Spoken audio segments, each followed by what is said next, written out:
Éxodo capítulo 14, verso 10. Éxodo capítulo 14, verso 10.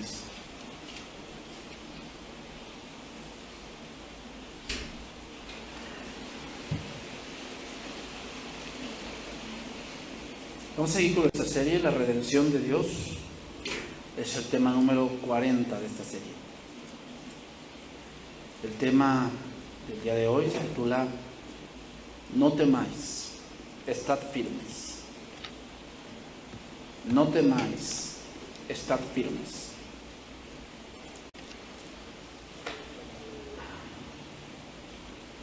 ¿Ok?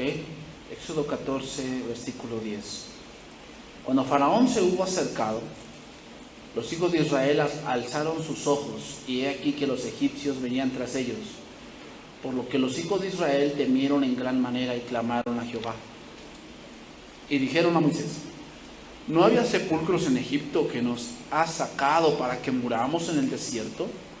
¿Por qué has hecho así con nosotros, que nos has sacado de Egipto?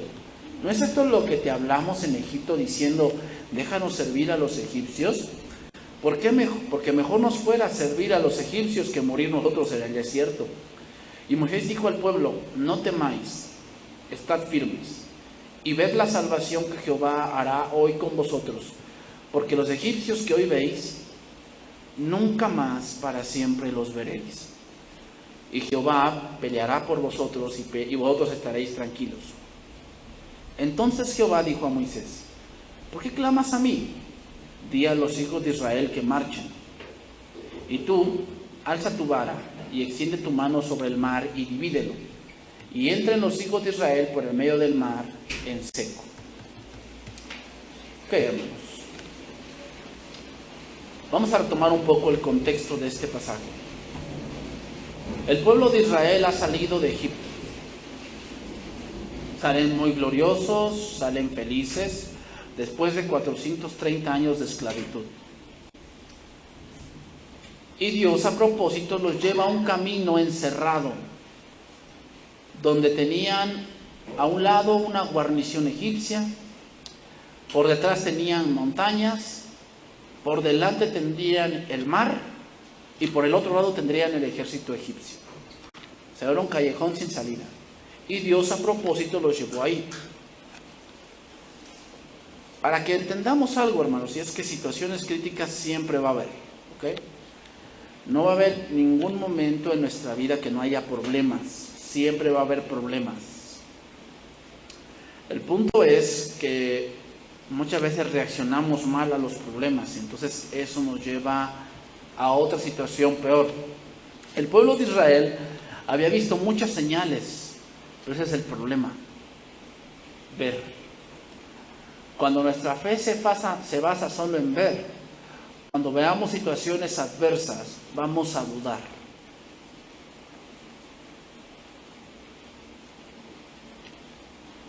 Santiago 5:10 dice esto: hermanos míos, tomad como ejemplo de aflicción y de paciencia a los profetas que hablaron en el nombre del Señor. He aquí, tenemos por bienaventurados a los que sufren. Obviamente aquí el contexto de sufrir es a los que sufren por Cristo. ¿Okay? Habéis oído de la paciencia de Job, y habéis visto el fin del Señor, que el Señor es muy misericordioso y compasivo. La fe, hermanos, la fe se ejercita en las pruebas y en el sufrimiento, ya que eso hace que dependamos totalmente de Dios. Ahí donde las fuerzas se agotan es donde Dios actúa. Donde las buenas intenciones y la buena voluntad no alcanzan, ahí es donde Dios actúa. El ánimo del pueblo de un momento para otro se vino abajo por lo que vieron y no se acordaron de lo que habían vivido. Vamos a empezar a estudiar esos versos. Éxodo 14:10. Y cuando Faraón se hubo acercado, los hijos de Israel alzaron sus ojos, y aquí que los egipcios venían tras ellos, por lo que los hijos de Israel temieron en gran manera y clamaron a Jehová. ¿Cuál fue la reacción inicial del pueblo? Bueno, la oración. La oración. Pero la oración, hermanos, la oración de todo creyente está supeditada o está sujeta a la soberanía de Dios. El hecho de que oremos mucho no quiere decir que Dios va a hacer lo que yo oro. ¿Ok?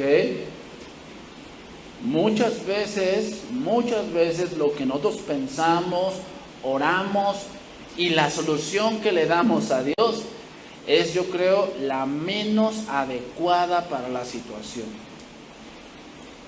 ¿Ok? Vamos nosotros a orar muchas cosas y Dios nos va a dar de acuerdo a su voluntad. Entonces, un principio aquí es algo importante y es que Dios nos conduce a lugares estrechos para hacernos doblar rodillas.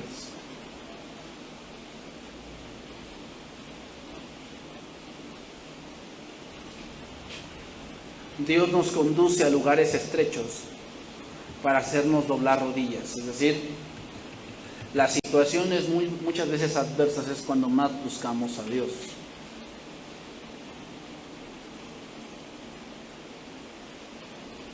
Pero no siempre ocurre esto, ¿eh? Hay algunos que oran y obviamente cuando se ora la situación empeora. ¿Okay? La situación empeora. Y a veces las cosas no ocurren como tú piensas que deben ocurrir. Y cuando oramos por orar, eso va a hacer que nos enojemos con Dios. ¿Ok? O sea, lugares estrechos, hermanos, siempre van a llegar. Siempre. La pregunta es, ¿qué vamos a hacer cuando estemos ahí? ¿Qué vamos a hacer? Hay dos posibilidades. Número uno, doblar rodilla y humillarnos delante de Dios. ¿Qué? Esa es una posibilidad de lo que debemos hacer cuando estemos en un lugar estrecho. Es decir, cuando estemos en una situación apremiante que obviamente no tenemos la capacidad de resolver. Una de dos, o doblamos rodillas, o número dos, murmuramos y nos quejamos.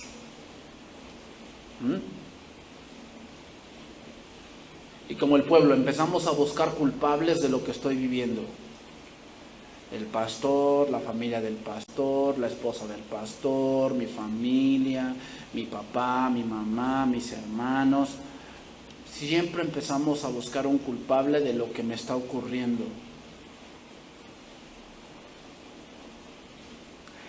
El expresar quejas, hermanos, el expresar quejas habla de una incredulidad muy grande de Dios.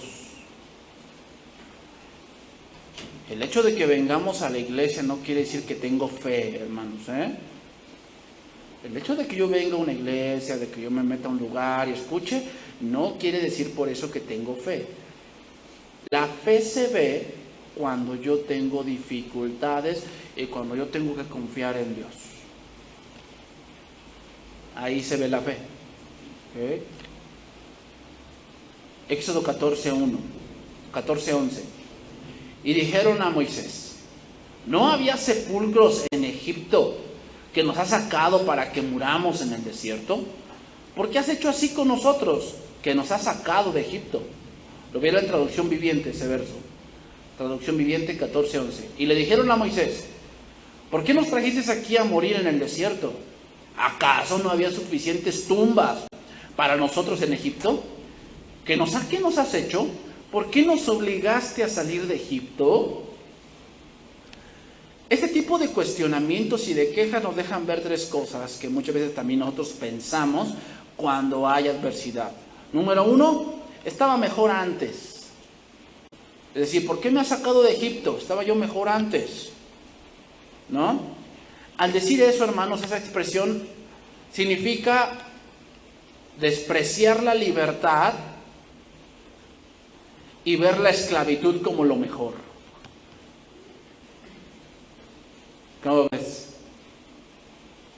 ¿Sería bueno lo que ellos estaban pensando?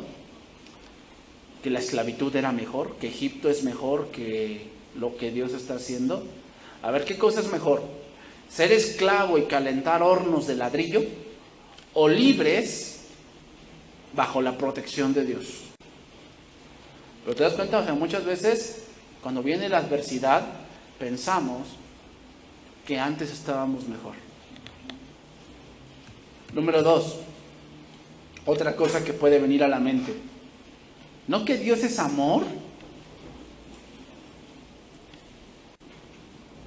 ¿Qué significa? No que Dios es amor, significa ingratitud. Ingratitud. El pueblo le echa la queja a Moisés y la culpa de su desgracia. Fíjate nada más. ¿No crees que las excusas que ellos pusieron son tontas? ¿Moisés tenía la culpa?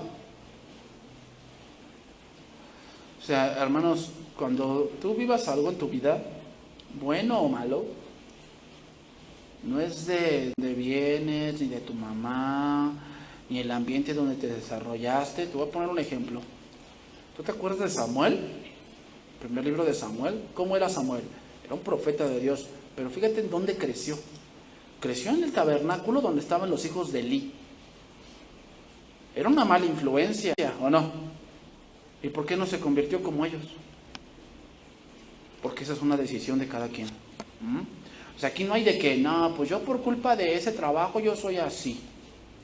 Por culpa de mi mamá que nunca me vio, yo soy así. No, tú eres así porque tú así decidiste ser.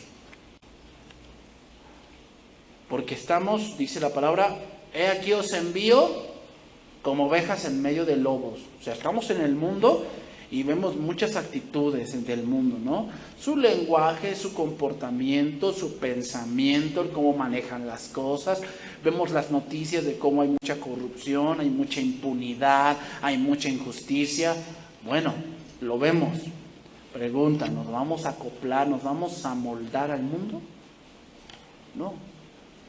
Entonces, cualquier cosa que tú vivas, cualquier cosa que tú sientas, buena o mala, no es responsabilidad de otros, es responsabilidad tuya. Eso hay que tenerlo muy claro, porque es fácil echarle la culpa a otros, es muy fácil. Eso siempre lo que hace, cuando tú ves que una persona le echa la culpa a otros de lo que él vive o de lo que él hace, es clara muestra de que hay pecado. Es clara muestra de que hay pecado. ¿Por qué? Porque eso fue lo que hizo Adán. Adán cuando pecó, ¿a quién le echó la culpa? A su esposa. ¿Y la esposa a quién le echó la culpa? A la serpiente. Y así nos vamos en cadenita, ¿no? No, cuando alguien le echa la culpa a otro de cómo es él o de que lo que ha vivido, es una clara muestra de que hay pecado en el corazón, Número 3. Otra frase que surge de alguien que está pasando una adversidad y viene esto: ¿dónde está Dios? ¿Dónde está Dios? O sea, a ver, ¿te imaginas una persona que Dios lo ha sacado, no sé, de algún accidente y ahora está enfermo preguntándose dónde está Dios cuando lo ha librado de otras cosas? ¿Sería válido preguntar eso, que dónde está Dios? Creo que no. Sin embargo, hermanos, el miedo hace que el hombre pierda la razón.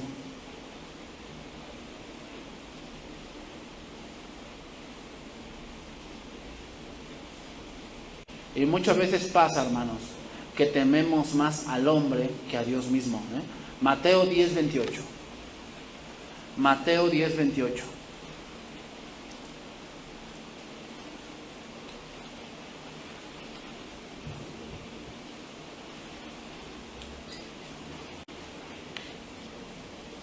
El contexto de este pasaje, Mateo 10:28, es la persecución, ¿ok?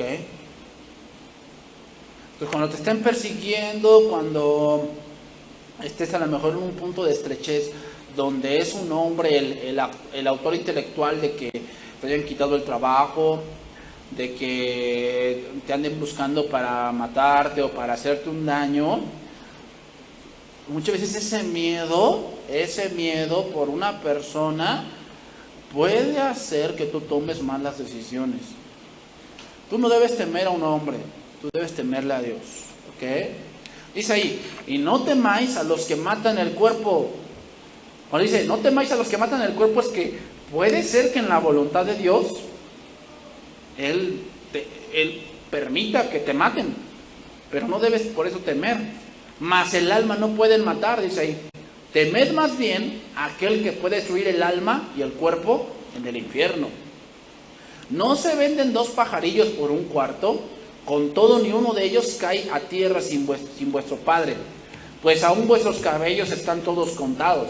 Así que no temáis, más valéis vosotros que muchos pajarillos. A cualquiera pues que me confiese delante de los hombres, yo también le confesaré delante de mi Padre que está en los cielos. Y a cualquiera que me niegue delante de los hombres, yo también le negaré delante de mi Padre que está en los cielos. Aquí el punto fundamental de este pasaje es la palabra negar. Y la palabra griega habla de apostatar. ¿Ven? Y apostatar, según el diccionario, significa divorcio. Significa volver de lo que antes estabas convencido que era malo. Eso es apostatar. Básicamente, ¿qué es? Volver a Egipto. Eso es apostatar.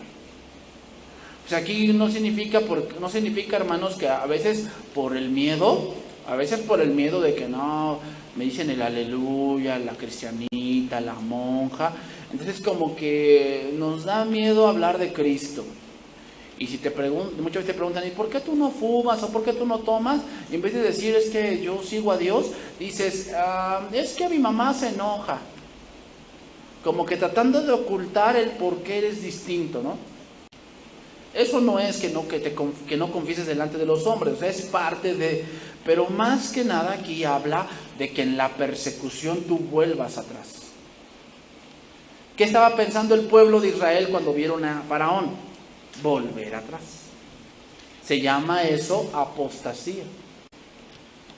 Y muchos quitan o se van de Cristo por la situación difícil económica que tienen. Muchos se van de Cristo porque Dios no les hizo un capricho. Muchos se van de Cristo porque dependían de una persona. Muchos se van de Cristo por su familia terrenal. Pero bien, el pueblo de Israel temía más a Faraón que a Dios mismo. Fíjate nada más, el pueblo de Israel temía más a Faraón que aquel que había matado a su primogénito. ¿A quién le temes más tú? ¿A tu papá que nació en la época de Pancho Villa? No, ya a él nadie se le sube las barbas. ¿Le temes más a él o a Dios? Si le temes más a un hombre, tarde o temprano vas a apostatar, tarde o temprano. Porque no puedes agradar a Dios y a los hombres. No se puede. O agradas a Dios o agradas a los hombres. El versículo que estamos estudiando, el pueblo hizo 3 preguntas sin sentido que vienen cuando el miedo totalmente nos ha invadido. Número 1, 3 preguntas que el pueblo hizo sin sentido, no tienen razón de ser. La primera pregunta que hicieron es, ¿por qué nos trajiste aquí a morir en el desierto? A ver, pregunta, ¿quién los había traído ahí? ¿Quién los había metido a propósito en ese camino? ¿Dios? ¿Quién los estaba guiando? ¿Dios? ¿La nube? Pregunta, ¿por qué le echaban la culpa a Moisés?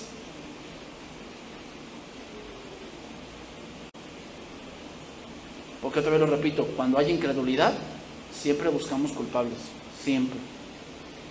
Cuando hay incredulidad, siempre buscamos culpables, siempre. Otra pregunta que hicieron. ¿Acaso no había suficientes tumbas para nosotros en Egipto? Yo cuando escuché esta pregunta dije, ¿por qué decían de las tumbas? O sea, da igual donde te mueras, ¿no? O sea, te mueres en el desierto, te mueres en Egipto, pues ya. Pero fíjate, Egipto es famoso por sus tumbas. De hecho, casi la mayoría de las pirámides son tumbas. O sea, ahí enterraban a los faraones. ¿Y cómo los enterraban? Con muchos perfumes y con muchos tesoros para su vida que venía.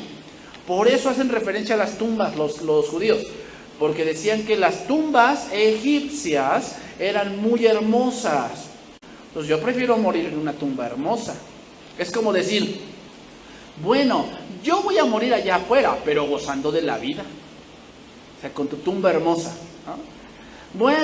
Bueno, sí, yo sé que hago las cosas mal y voy a morirme un día, pero lo bailado y lo cantado, ¿quién me lo quita? Ahí está tu tumba en Egipto.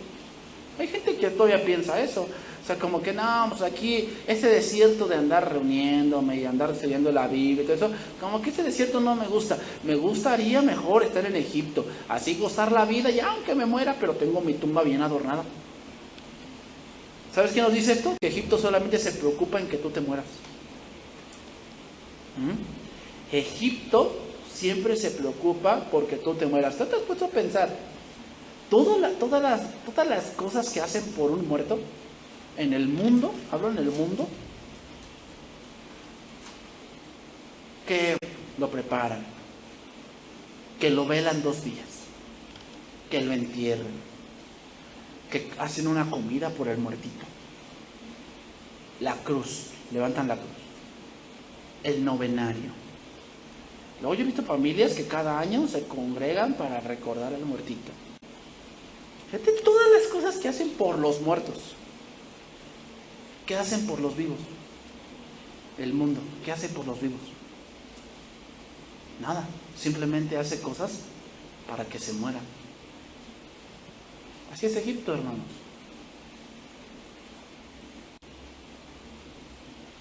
Así que Egipto no tiene nada bueno que ofrecerte. Simplemente Él quiere que te mueras. Que te mueras. Por eso un cristiano muchas veces dice, es que ustedes olvidaron a su muertito allí. O sea, lo fueron a enterrar y desde el día, o sea, yo te seré franco, desde el día que enterraron a mi abuela, yo nunca he ido a su tumba. Ay, qué malo. Se ve que no la querías. Eso es lo que el mundo piensa, ¿no? Se ve que no la querías, se ve que te caía muy mal, ¿verdad? Mira, para empezar, yo sé que Él no está ahí. Yo sé que ella no está ahí, ella está con el Señor. Está mejor que yo. ¿Cuándo nos gozamos más? Cuando alguien vive. Se nos gozamos más cuando hay alguien que nació, ¿no? En un hogar, tuvo un buen alumbramiento, un buen parto, pues nos gozamos. Pero un muerto, dice la palabra, nada sabe. No sabe, el muerto no sabe si hoy cumpliste años, si hoy estuviste triste, si hoy estuviste contenta, qué comiste. Aunque le pidas consejo a su foto, no te va a responder. ¿Por qué? Porque los muertos están. Pero aquí sacamos una conclusión, hermanos. ¿Por qué hacía esas preguntas? ¿Por qué dijo, no había suficientes tumbas en Egipto? ¿Por qué dijeron eso? Porque Egipto estaba en el corazón del pueblo. Egipto estaba en el corazón del pueblo. Y ¿sabes qué? Hoy muchos en la iglesia están así. Hoy hay muchos en la iglesia que se congregan domingo a domingo y otros días, otros servicios, y en su corazón está Egipto. Anhelan Egipto, anhelan morir en Egipto, no morir en Cristo. Anhelan morir en Egipto. O sea, no, ¿cómo quieres vivir? ¿No? Como aquella canción de esa película, ¿no? De Rapunzel, si la has visto. Dice, no, ¿cuál es tu sueño ideal? Mi sueño ideal es estar rodeado de montones de dinero, dice. Ese es mi sueño ideal. ¿Tú cuál es tu sueño ideal? No, pues morirme en el mundo, pero rodeado de montones de dinero. Esta es tu tumba de Egipto. La gente quiere morir en el placer, quiere morir siendo famoso, quiere morir siendo aclamado, aplaudido. Por eso es Egipto. Después de eso, Hubo un tiempo, según yo leyendo así escritos, hubo un tiempo, más que nada en los años 90, que muchas tumbas de Egipto fueron saqueadas. Estamos calculando que un jarrón que saques tú de una tumba egipcia, hoy en día, si tú tuvieras un jarrón de esos, valdría más o menos 2.5 millones de dólares. ¿Cómo ves? Así que vulgarmente, como dice el dicho, el muerto al pozo, el vivo al gozo, ¿no? Te robas algo de ahí, de una tumba egipcia, ¿y qué pasa? Pues esto tú has visto, ¿no? Esa película de la momia. ¿Qué hicieron? Asaltaron una tumba.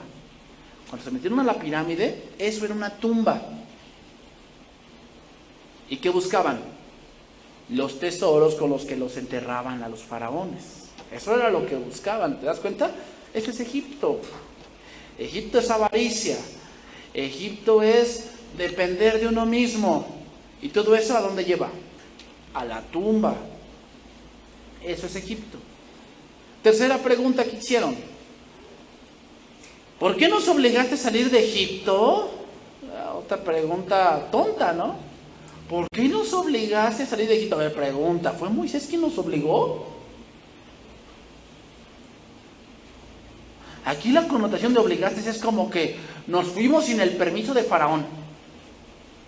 ¿Se fueron sin el permiso de Faraón? No. Cuando salieron de Egipto era algo voluntario, Yo opino que hubo israelitas que se quedaron en Egipto tal vez porque ya tenían una familia allí con una egipcia y se quedaron, o sea, era voluntario. Los que creyeran en la promesa de Dios de Canaán saldrían de Egipto y los que no, ¿se quedarían? ¿Sabes qué demuestra esta pregunta?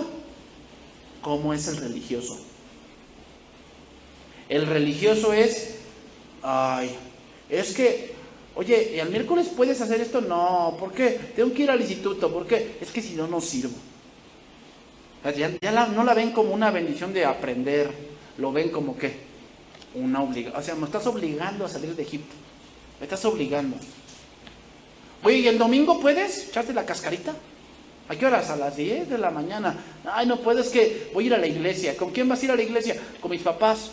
Pues pídeles permiso. Pues ¿a poco un día que no vayas?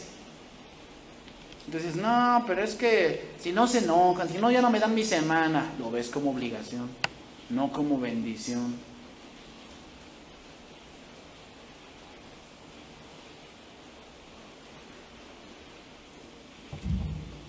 Y así podemos mencionar muchas cosas. Que cuando somos religiosos, hermanos, lo vemos como obligación. Siempre analízate tú. ¿Por qué vas al instituto bíblico? Yo te voy a poner mi punto personal. Cuando yo asistí al instituto bíblico, que no era aquí, porque ustedes tienen la bendición que sea aquí, pero yo tuve que ir 3 años a México, todos los sábados, estar viajando y viajando y viajando, y había días que no quería yo, o sea, obviamente estaba yo cansado, la semana había sido difícil, a lo mejor no tenía ganas ahorita de escuchar, o no había dormido bien. Pero cuando tú lo ves como una bendición, hermano, Dios te da las fuerzas para hacerlo. Vamos a ver en Filipenses que Dios es el que da el querer como el hacer. Pero cuando tú lo ves como una obligación, tarde o temprano te vas a ir, tarde o temprano. No puedes fingir para siempre de que tú estás contento, pero no es cierto. En tu corazón anhelas Egipto. Cuando tu corazón esté con Dios, Dios te va a dar siempre fuerzas para que hagas su voluntad, porque donde esté tu tesoro, ahí estará tu corazón. ¿Dónde estaba el tesoro de Israel? En Egipto, por eso querían regresar a Egipto.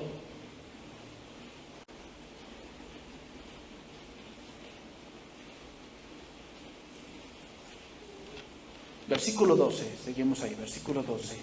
Éxodo 14, 12. ¿No es esto lo que te hablamos en Egipto? Diciendo, déjanos servir a los egipcios. porque mejor nos fuera a servir a los egipcios que morir nosotros en el desierto. A ver, pregunta, en todo lo que hemos estudiado de Éxodo, ¿cuándo dijeron eso? ¿No dijo el Señor a Moisés, le dijo: yo soy Jehová, el Dios de tu padre Abraham, de Isaac y de Jacob? He oído el clamor de mi pueblo y he descendido para librarlos. ¿Por qué estaban clamando? ¿Porque Dios los dejara en Egipto? Yo opino que no. Los estaban clamando para salir y ahora dicen que ellos dijeron que se querían quedar. ¿Ven lo que provoca el miedo? La falta de fe. Te voy a decir algo, hermanos. El temor y la fe no pueden morar en el mismo corazón. El temor y la fe no pueden morar en el mismo corazón.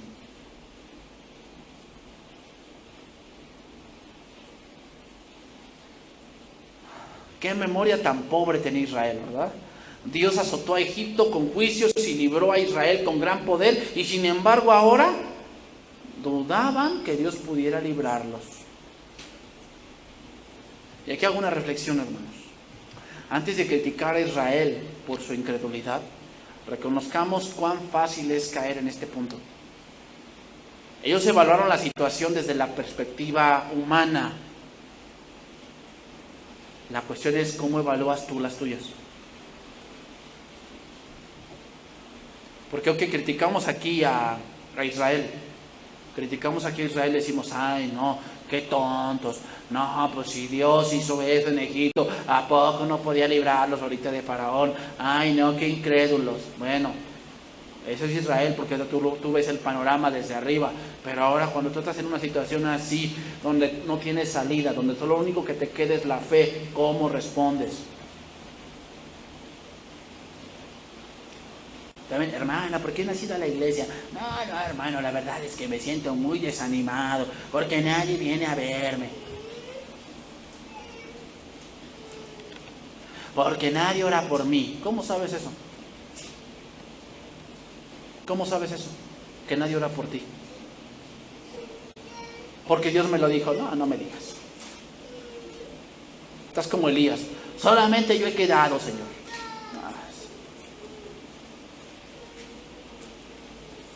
¿Por qué estás desanimado, hermano? No, hermano, es que pues yo pensé que Dios iba a hacer esto, y yo lloraba mucho y Él no me respondió de esa manera, y la verdad yo me sentí muy defraudado. Pues Dios no cumple caprichos, hermano. Dios no cumple caprichos. Dios siempre va a hacer tu voluntad. Y si la voluntad de Dios no te agradó, es porque tú no has sabido acoplarte a la voluntad de Dios.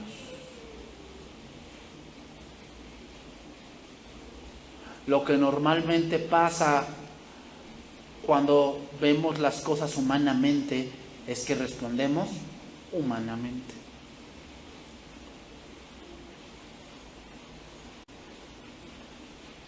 Casi siempre en estas cosas, hermanos, cuando son situaciones muy difíciles y que afectan tu persona, debes siempre tener la cabeza muy serena y confiar en Dios primeramente. Ya deja de confiar en ti mismo. Así lo dice Proverbios 3, ¿no? Fíate de Jehová de todo tu corazón y no en lo mucho que sabes. Lo mucho que sabes es que siempre lo ves a perspectiva humana y siempre te vas a equivocar. Siempre.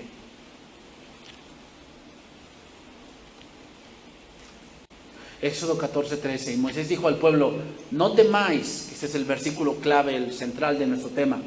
Estad firmes y ved la salvación que Jehová hará hoy con vosotros. Porque los egipcios que hoy habéis visto, nunca más para siempre los veréis. Aquí la palabra estad firmes de este verso, es una palabra hebrea que significa colocar algo como para que se quede allí.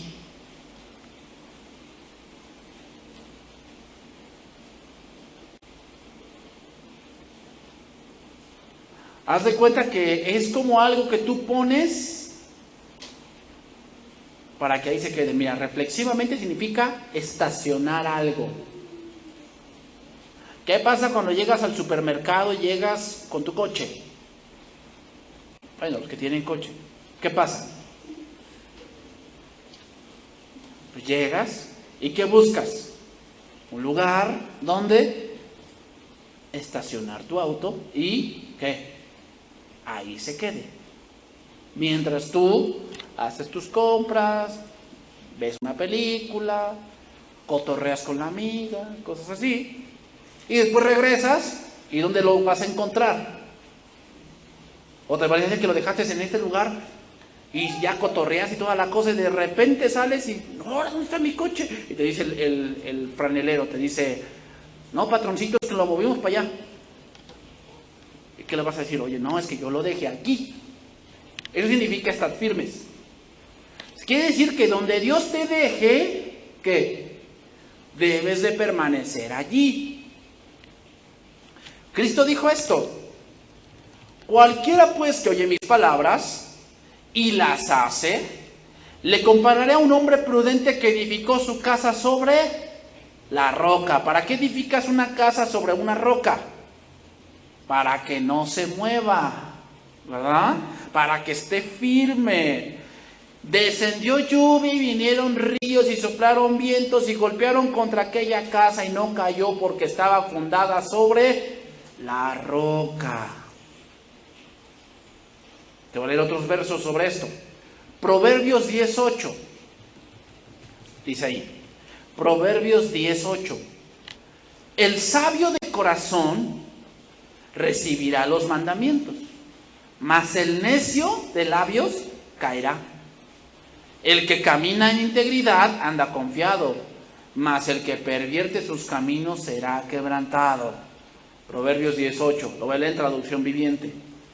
El sabio con gusto recibe instrucción, pero el necio que habla hasta por los codos caerá de narices. Las personas con integridad caminan seguras, ¿Quién es un íntegro? Cuando dicen, es que este es pan integral. ¿Cómo se distingue el pan? ¿De qué se distingue el pan integral y el pan blanco? Que el pan blanco, de todo el grano, lo refinaron de tal manera que tiene pocas propiedades, tiene mucha harina. El pan integral es que tiene todas las propiedades del grano, porque es integral. ¿Ok? ¿Qué es alguien íntegro? Según el contexto, es alguien que recibe los mandamientos de Dios y anda en ellos. Por lo tanto, como anda en los mandamientos de Dios, ¿cómo anda? Firme, anda seguro, anda confiado ¿en qué? En que está en el camino de Dios. Pero los que toman caminos torcidos tropezarán y caerán. Fíjate nada más. Proverbios 14:6. Proverbios 14:6. Busca el escarnecedor la sabiduría y no la halla, mas al hombre entendido la sabiduría le es fácil. Vete de delante del hombre necio, porque en él no hallarás labios de ciencia. La ciencia del prudente está en entender su camino, mas la indiscreción de los necios es engaño. Los necios se mofan del pecado, mas entre los rectos hay buena voluntad. Traducción viviente. El burlón busca la sabiduría y nunca la encuentra, pero en el entendido el conocimiento es cosa fácil. No te acerques a los necios, porque no encontrarás conocimiento en sus labios. Los prudentes saben a dónde van. Pregunta, ¿por qué Moisés no temía? O sea, ¿por qué no fue como todo el pueblo a quejarse con Dios, Moisés? Porque él sí sabía dónde iba. ¿Sabes a dónde vas tú? Si no sabes, es por eso que te estás quejando. Ay, la vida que me tocó, el trabajo que me tocó, el jefe que me tocó, los hijos que me tocaron, el esposo que me tocó. ¿Quién es un prudente? Dice ahí, los prudentes saben a dónde van. El que reflexiona muy bien en las cosas que él está viviendo. No toma decisiones por golpe, toma decisiones por razón.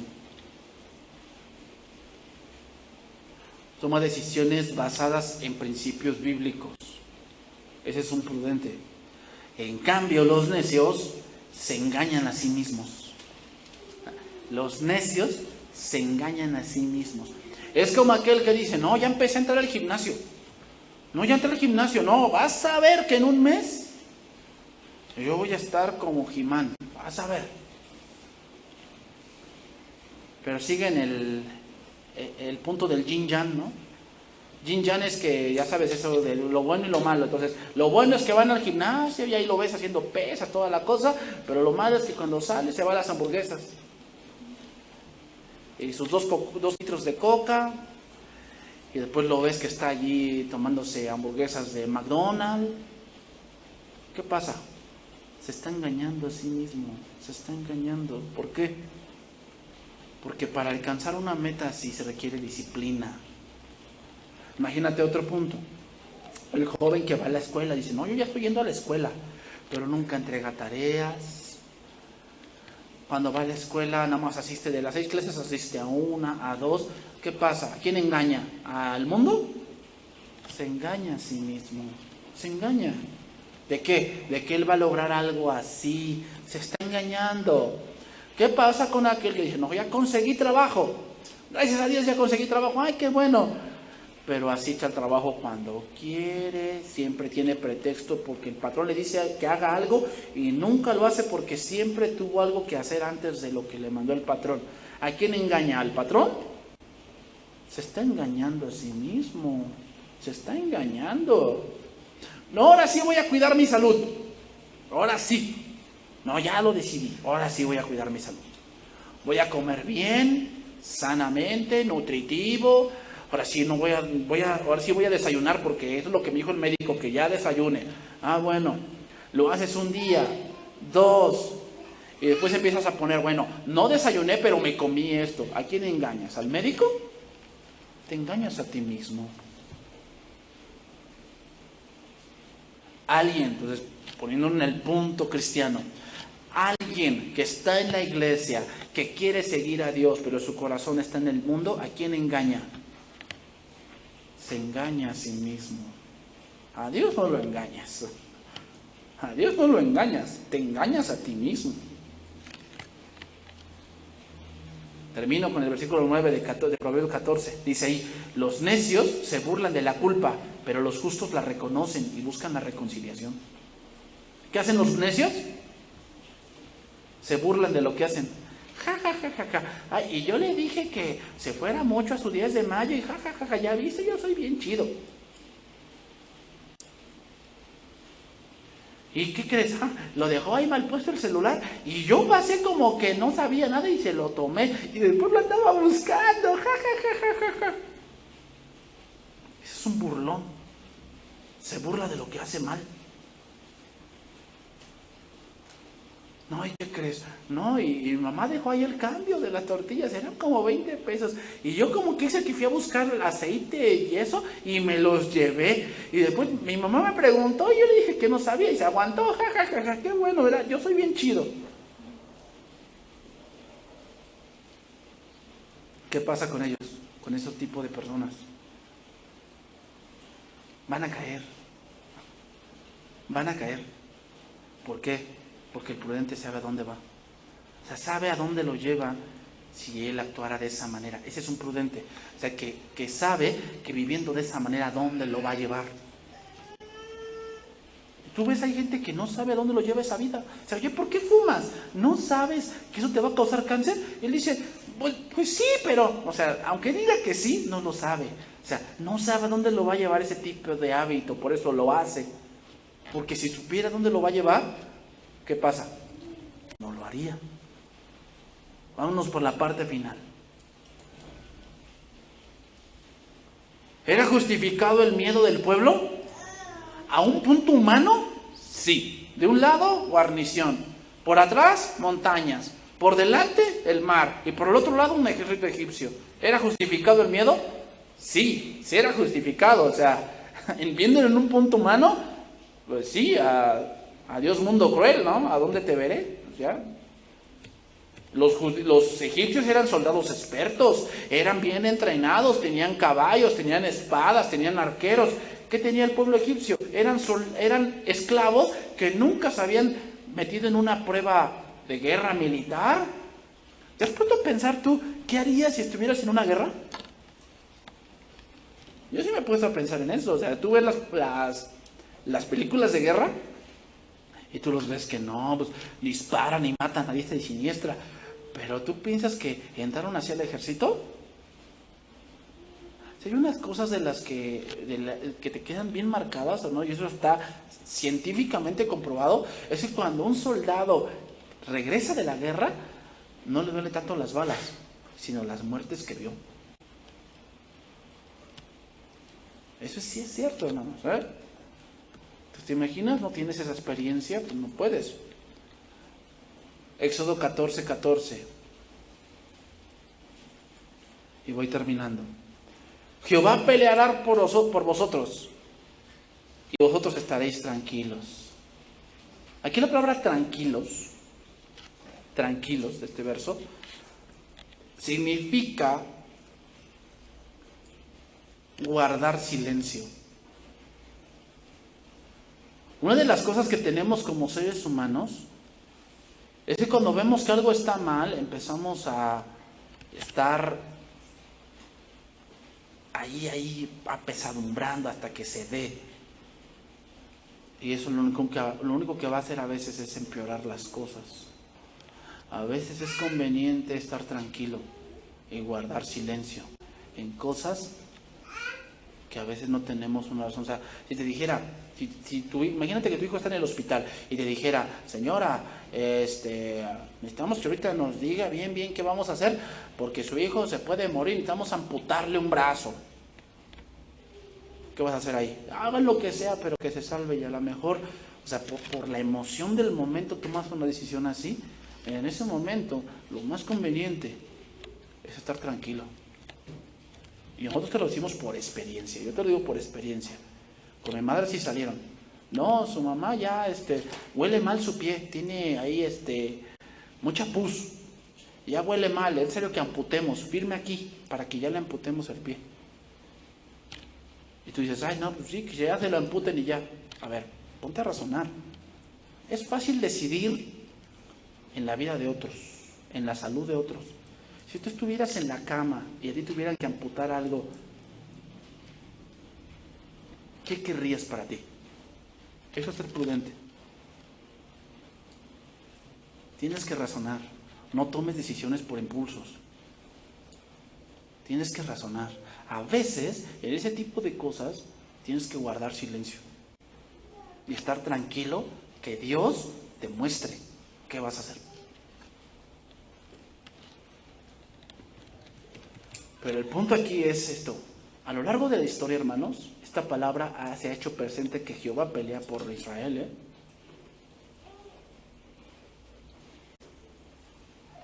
La fe, hermanos, crece recordando la palabra de Dios.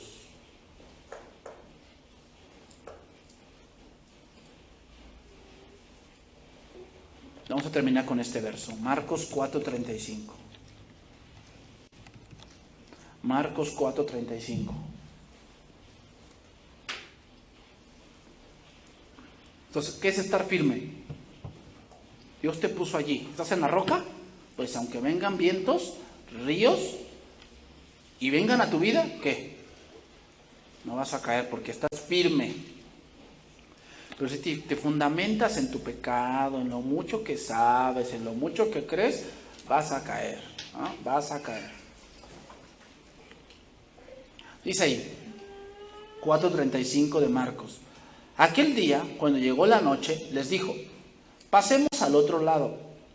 Y despidiendo a la multitud, le tomaron como estaba en la barca, y había también con él otras barcas. Pero se levantó una gran tempestad de viento, y echaba las olas de la barca, de tal manera que ya se anegaba. Es decir, era tanto el viento y la tempestad, que el agua entraba en la barca. Y entre más entrara se iba anegando, y entonces se iba a hundir. Y el que estaba en la popa durmiendo, y él estaba en la popa, Cristo, durmiendo sobre un cabezal. ¿Por qué? Porque, hermanos, atender gente es muy agotador, muy agotador. O sea, estar atendiendo gente, imagínate gente que estarlo sanando, sacando demonios, resucitando tal vez muertos, haciendo andar a cojos, limpiando leprosos. Y era multitud de gente que venía a Cristo y a veces no tenía tiempo ni para comer. Cristo no tenía tiempo. ¿Cómo estaba Cristo cuando llegó la noche? Pues cansado. Si tú nada más con tus hijos llega a las 10 de la noche, ya te quieres ir al país de los sueños. Imagínate una multitud. Cristo estaba cansado. Y estaba tan cansado que aunque la barca se movía así, no se despertaba. O sea, ¿te imaginas tan cansado cómo estaba Cristo que no se despertaba con todo el viento y todo el movimiento que había? ¿Y qué fueron a hacer los apóstoles? Tenían miedo y le despertaron. ¿Te imaginas cómo lo han de haber despertado? Lo que agarraron agua y se la echaron, lo movieron así, lo sangolotearon y le dicen, ¿no tienes cuidado que perecemos? Dice que ahí viene Faraón, Señor, ¿no tienes cuidado que perecemos? Versículo 39, y levantándose, reprendió al viento y le dijo al mar, calla, enmudece. Y cesó el viento y se hizo grande bonanza. Y les dijo, ¿por qué estás amedrentados? Esta es las dos preguntas. ¿Por qué estáis amedrentados? ¿Cómo no tenéis fe? O sea, el temor y la fe no pueden estar en un mismo corazón. El temor y la fe no pueden estar en un mismo corazón. Entonces, cuando tú te empiezas a quejar, Dios te va a preguntar así, ¿por qué te amedrentas? ¿Qué no tienes fe? ¿No te acuerdas de todo lo que yo ya he hecho contigo? ¿No te acuerdas? Ay, Señor, pero es que se ve que tú no me escuchas. No, sí te escucho. Pero estoy dejando a ver qué haces. Yo te dije que vamos a llegar al otro lado. ¿No te dije? Sí. Entonces, si yo ya te dije algo, tienes que confiar. Entonces, dice versículo 41, temieron con gran temor y se decían el uno al otro, ¿quién es este que aún el viento y el mar le obedecen? ¿Verdad? ¿Quién es ese? Es Dios. Es Dios. Entonces, a veces parece como que Jesús está dormido, ¿no? En tu situación. Parece. Eso parece. Pero ¿por qué Jesús también estaba dormido? Él también es humano, ¿eh? Él también era humano en ese momento. ¿Por qué él no temía como Moisés? Porque él sabía dónde iba. Él sabía dónde iba. ¿Sabes a dónde vas tú? Si no sabes, por eso temes. Porque no te sientes seguro o segura de algo. Por eso temes. Pero aquel que sabe dónde va, ¿cómo vive? Confiado. Que Dios bendiga su palabra, hermanos.